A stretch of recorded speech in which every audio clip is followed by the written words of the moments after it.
Well, this is where Ukrainian President Volodymyr Zelensky said some of the fiercest fighting was yesterday. A key bridge on the outskirts of Kherson, essentially the route up into main Ukraine from the Russian-held peninsula of Crimea, taken in 2014. And you can see around me, there's been quite significant destruction here over the past 48 hours.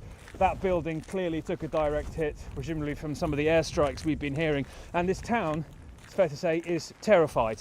They turned their lights off last night. We saw hotels plunging themselves into darkness, children asking what's happening, low-flying aircraft coming in, and the distant boom of airstrikes, intermittent small arms fire as well. I was told of dead bodies brought out from here. We've seen two.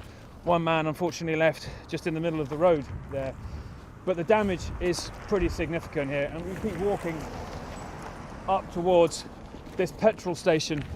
You see the sort of bizarre local landmarks that end up being the focus of fighting, and it's clear the Ukrainian army made a significant stand here and took quite a lot of certainly damage to their vehicles, possibly military as well. Well, things seem to have been left off and where the Ukrainian forces' last positions were. They are a little bit further away from here. We don't give specifics when we're around them, but clearly there's been impact of shells nearby. That, I think, is part of a military guy's t-shirt, and still some artillery shells lying on the side here, unused. This petrol station, it seems, has also taken a significant hit. That van's been turned over, and one thing we're mindful of is a gas tank that seems to be slowly burning on that direction.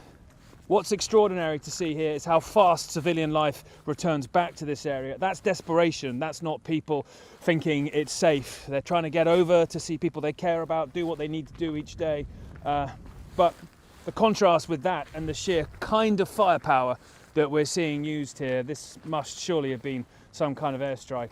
I mean, the impact looks like it may have come from the Ukrainian side.